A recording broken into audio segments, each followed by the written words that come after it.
30 years ago tonight, KLAS began an 8-part news series about the weird world of UFO conspiracies. One of the featured interviews was with a respected polygraph examiner who became entangled with UFO lore when he agreed to conduct a lie detector test on a controversial whistleblower named Bob Lazar. George Knapp and the I-Team caught up with the polygraph expert 3 decades later. So this is the same machine you used on Lazar? That's it.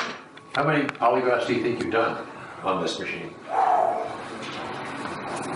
Thousands. Terry Tavernetti doesn't use his gleaming polygraph machine anymore. During his many years working in corporate security at major casino properties on the Las Vegas Strip, he tested thousands of employees. Before that, he worked as a police officer in Southern California. He had no idea he and his lie detector might be drawn into one of the most controversial UFO cases of all time, the claims made by former government scientist Bob Lazar. Yeah, I think so. In November 1989, Lazar's name and face were revealed to the public for the first time in a KLAS TV news series. Lazar's claims about working on flying saucers at a hidden facility near Area 51 set off a UFO stampede that continues to this day. The job I had, the involvement with, the government cover-up, that sort of thing, the story isn't altered in any way. Lazar agreed to a polygraph test. The first one he did was inconclusive. The examiner thought Lazar was so nervous that it was difficult to get an accurate read on him.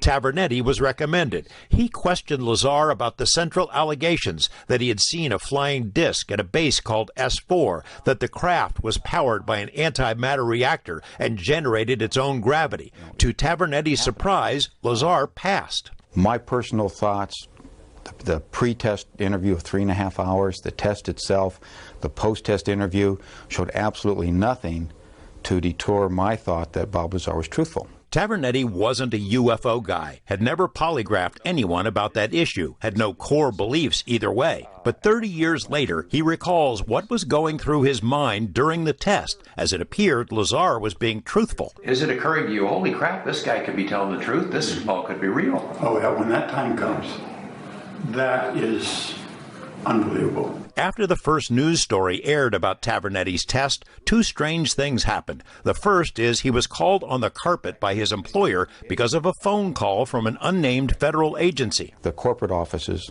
where I'm employed received a telephone call from a government agency wanting to know why I was getting involved in something that I shouldn't be.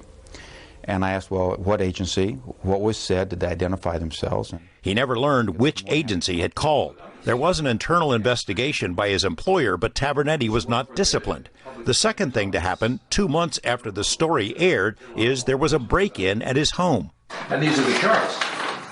These are the charts. Those are the actual charts, yeah. Did somebody try to steal these from you? Was there a break-in? Somebody tried to come and get them from you? You know, right off the bat I want to say yes. But Tavernetti had made copies of the Lazar charts. He shared them with colleagues to see if they agreed with his opinion. 2 of them did. One suggested there should be more testing.